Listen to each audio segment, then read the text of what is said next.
Welcome, everyone, to a Journey to Relevant Social Policy curriculum. My name is Michele Sneed, and I am faculty at the College of St. Scholastica. I am here with my coworker, Krista Harju. Krista, would you like to introduce yourself? Welcome to this PowerPoint presentation. I'm Krista Harju, and I'm the director of the undergrad social work program here at the College of St. Scholastica, and I was the instructor of the course that we used this open access resource project in. Thank you, Krista. So the first thing that we wanted to do is really start with the how and why. And so Krista and I really were at the beginning stages of just learning about and experimenting with open access resources, open pedagogy assignments. We attended some trainings, but probably like many of you, we're really just getting our feet wet when this project began. And so the how and why of this is really, we started talking about our social welfare policy course, and we really wanted to engage students at a deeper level. And we wanted to have content that was not only applicable to the current world, state and local policy, but also to events that were happening around them. And so what we do know is that the current state of our world just changes constantly, and the landscape of higher education is consistently evolving. And so our students are being exposed to more and more online education and digital resources, and we really wanted to bring that more into the classroom. One thing that we did guess, and this wasn't in specific literature that I could find yet, was that teaching American social welfare policy is difficult at times because of how quickly the world changes. So there's just many times that our textbooks are outdated prior to them even getting into the hands of the students. Next slide, Krista. Research questions. So there were two research questions that we really wanted to look at and get answered. And one of those are the students more engaged with course content when asked to find, create, and design a current policy toolkit? And the second was, what are the student perceptions of the open pedagogy reusable assignment process when finding, creating, and designing a policy toolkit? Right. So when we looked at the literature around the open pedagogy resource toolkit, we knew that there were 5 R's, which are the backdrop for those assignments, right? So we want to have assignments that are reusable, that students can revise fairly easily, that they can be mixed up and done in different formats.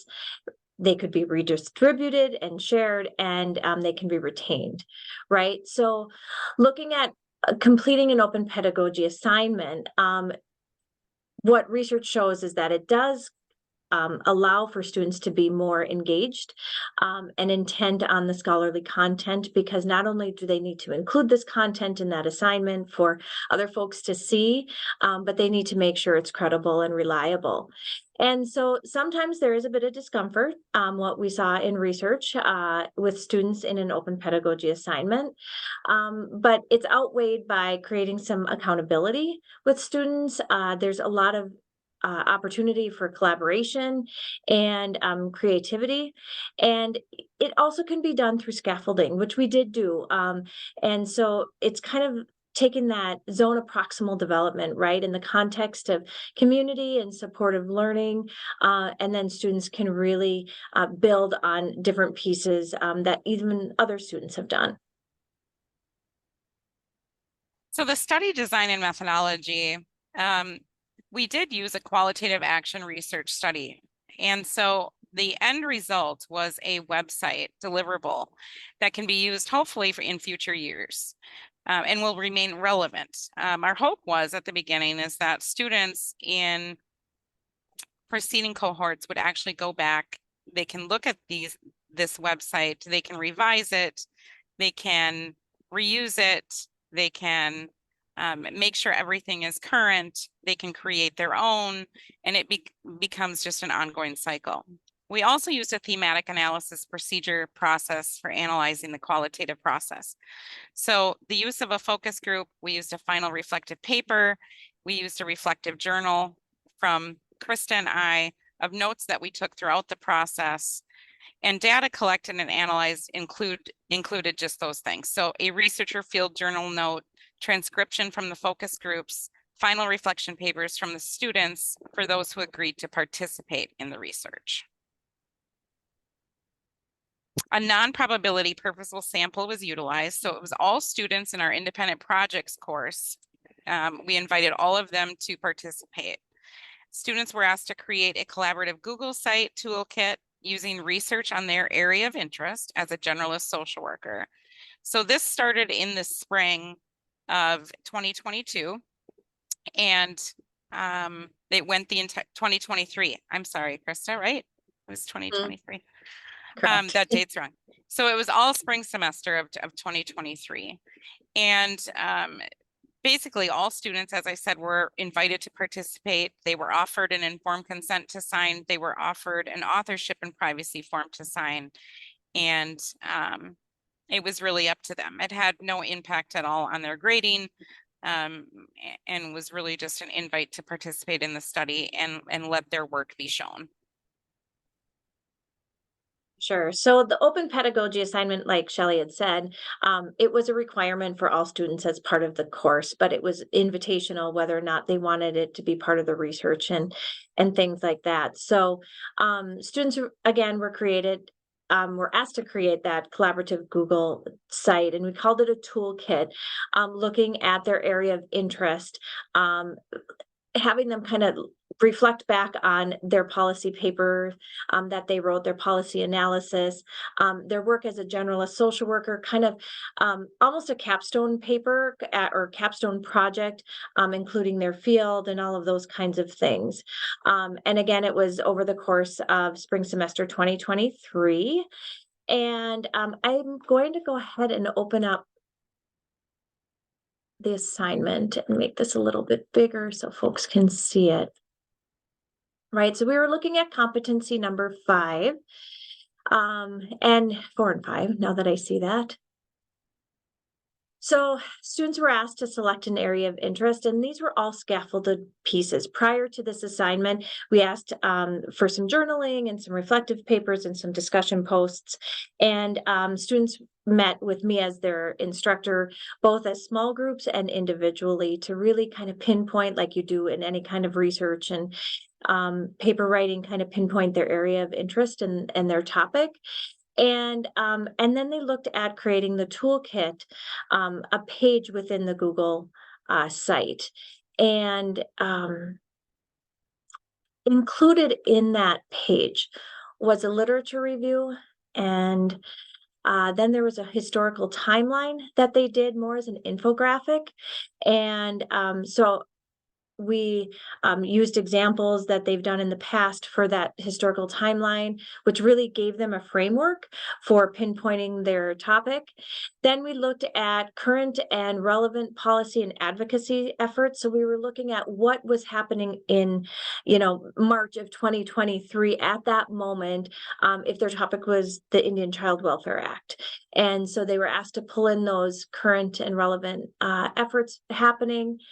Then the next part, we asked them to look at either a theory or a practice model, a perspective, and or an evidence-based practice that's current and being used, or reflecting on one that's being used in the past that's still being used now, and creating kind of some education around that. Of course, they did a research page. And then one of the creative things that we had them do was a hypothetical case study. And that case study really reflected back on human behavior in the social environment, the course that they took there. And so they were creating this case study almost in reverse of doing a psychosocial assessment. They had to create the case study covering all of those points that a generalist social worker would create in a multidimensional kind of assessment. And so that was really a fun project for them.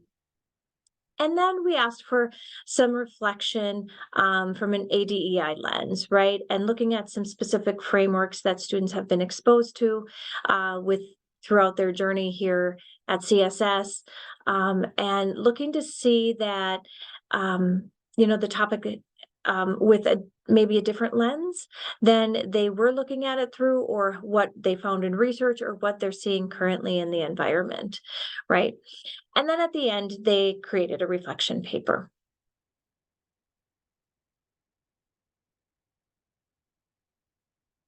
All right. And then we asked them, those students who were signed the informed consent and the authorship, they were invited back to a focus group at the end, but that didn't have any implication for their grade. So we met after the student presentation. We had kind of an end of the semester presentation or poster presentation digitally.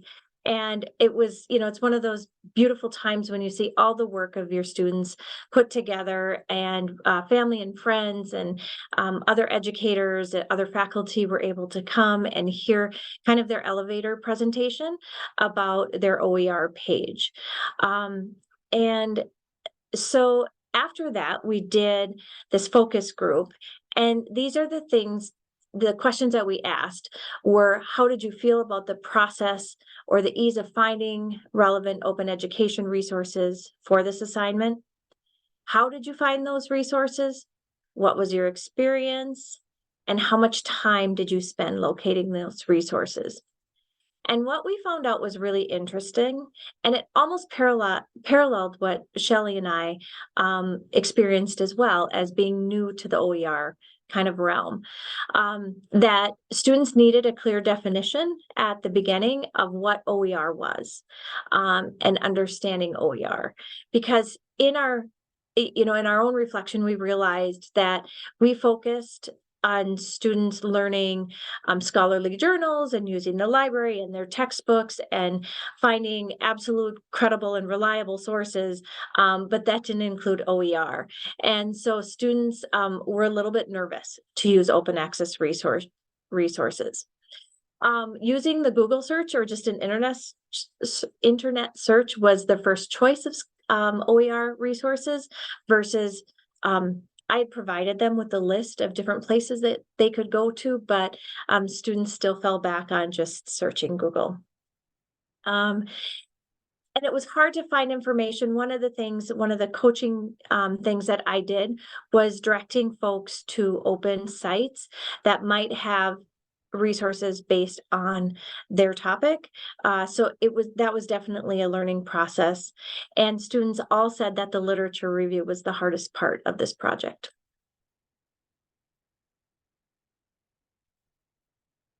Shelley, I kind of talked about this part a little bit. Sorry. That's okay. Kept No, going that's on. okay. So the focus group, as Krista was talking about, these were some of the themes that came out of that. And Krista talked a little bit about finding the open access resources. And it definitely seemed as though there was a lack of confidence. And as Krista said, I think her and I also had that lack of confidence when we began digging into OER. And so a lot of the students resorted back to traditional research. And in hindsight, Krista and I have talked about the fact that when students first come into our program, historically, we teach them to use the library as a resource, as a main source. And so I think this was a bit scary to them, and that's the way it seemed. We did also hear that finding resources and the writing took up a lot of time. We did hear that students really enjoyed working together on some of the pieces of this and talking with one another about the project. So really just the collaborative nature in general of the assignment. And I think there's something to be said about that, and using like Google websites or different, or even Google Docs, that students seem to enjoy. Students did express interest in wanting more creative freedom. They felt that Google Sites maybe did not offer them that. They talked about Canva quite often, and a few other different types of sites. So that was also something for us to take into consideration. And I would say that some students in general just had a difficulty connecting their topic with a current and specific policy. Thanks for covering that, Shelley. Absolutely. What we saw too in the student reflection papers were what we heard in the focus groups as well, that students felt like once they overcame the technology piece, once they defined their topic, they were able to just embrace the OER assignment and were able to see how beneficial the OER assignment would be in creating a resource for, you know, their agency or their place of employment that's renewable and reusable. So you definitely saw that kind of aha moment, but it came later, and you know, it just took a lot of work to get there, but that's a course. And so also what we saw in reflective papers, we saw that they felt very inclusive, and that they were able to show the diversity of their topic, along with any disparities within their topic, and how they might see current and relevant advocacy efforts and different ways to um, empower, you know, clients and their agencies. So just throwing up kind of a word cloud here, these were the words that came, you know, floated to the top in those reflection papers. And as you can see, access and reflection, policy, healthcare, diverse. Those are some good things.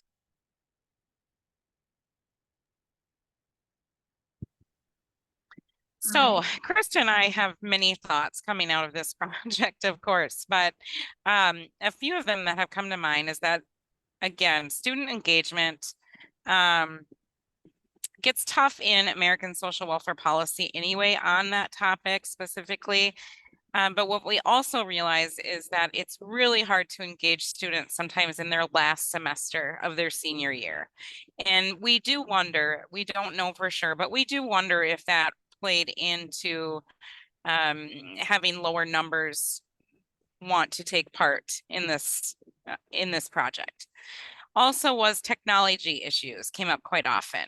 So example is that some students that, you know, maybe had less experience with technology than others, we found that they were rearranging and deleting other people's pages on Google Sites. So there was some cleanup that needed to be done, as well as some extra education on our part for the students.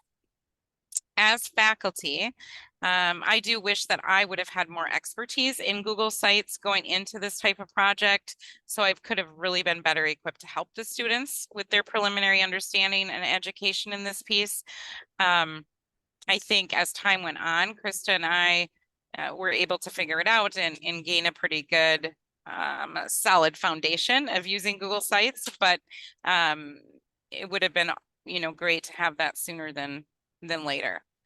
As researchers, we also realized that there was a level of distrust from the students' perception of OER as a reliable source. And I think, again, that speaks to possibly mine and Krista's experience with OER and being able to share with them, you know, certain resources and be able to fully explain OER ourselves. Really. Researchers we discovered that we may need to concentrate this project more in one course. So as I said, we were in independent professional projects and kind of dipping into our American Social Welfare Policy course. And I think what we have found is that in years to come, it might be more helpful to use this project just in one course specific to policy. And again, some students felt apprehension in regards to sharing their Google page with peers, really, or with their cohorts. And so that was another piece that we really want to think through moving forward. Sure. Thanks, Shelley.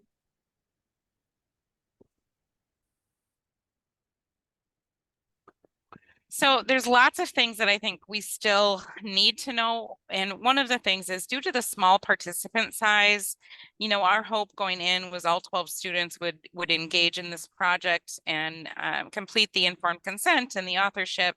However, we ended with 5. And so with that small number, I definitely believe that more research should be done on these open pedagogy assignments, specifically in social welfare policy courses.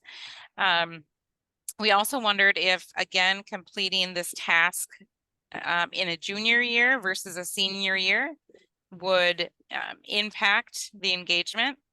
We also wondered if the connection of the student's topic, does it help them better understand social policy?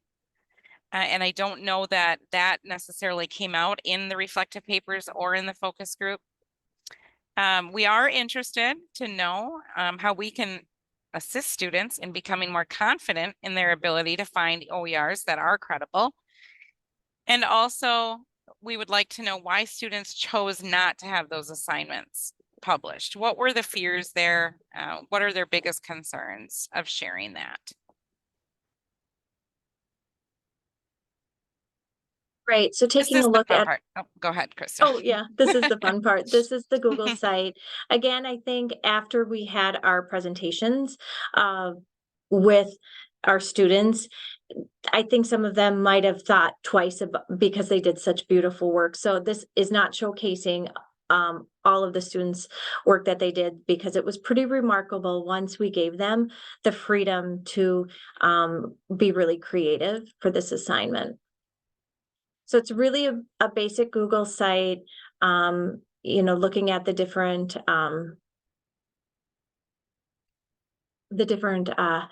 students over on the side here. And I'm just sorry, my screen is kind of different here. So there's an example. Students were able to take a peek at or take and put different pictures in. So this is the actual treatment center that this student works at and was doing his project around. As you can see, some of the sites, the links do not become available. We do know that with Google Sites, they're not able to transfer them outside of their college setting. And so that's something you want to consider too when you're using Google Sites. So I think all in all, that the deliverable was really good. We'll go back and probably, use that again. I'm teaching policy this spring semester, and so this will definitely be something that I'll use for students. Whether or not we create an assignment still is to be determined, but I don't think all is lost if we don't, right? Because this has given us and the students really this opportunity and kind of an alternative for really engaging and exciting assignment.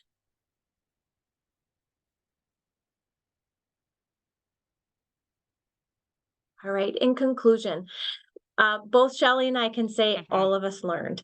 And that Absolutely. was really the fun part about, in hindsight, looking back, that was really the fun part about this OER project. And we also kind of realized that we need to introduce this kind of assignment and this technology earlier, because it is just part of our world right now and definitely part of the work that we do. Our students need to be aware and experienced with technology. Also, as a program, we need to do a little bit more work with students utilizing scholarly material and critically analyzing content from the get-go, from the beginning of their engagement with our program. But part of what we do has to include including open access resources. And lastly, as a faculty, we definitely need more experience. Shelley and I did some work. We went to webinars, we did some readings and stuff like that, but absolutely experiencing it, like most other things, experiencing it ourselves, we'll just be able to strengthen our ability to effectively get students to the point we want them to be, so that they can utilize open access resources that are established and scholarly and credible. So thank you so We much. appreciate you being with us today, and we hope that some of this information was helpful. Thank you, Krista, and Thank you, Shelley.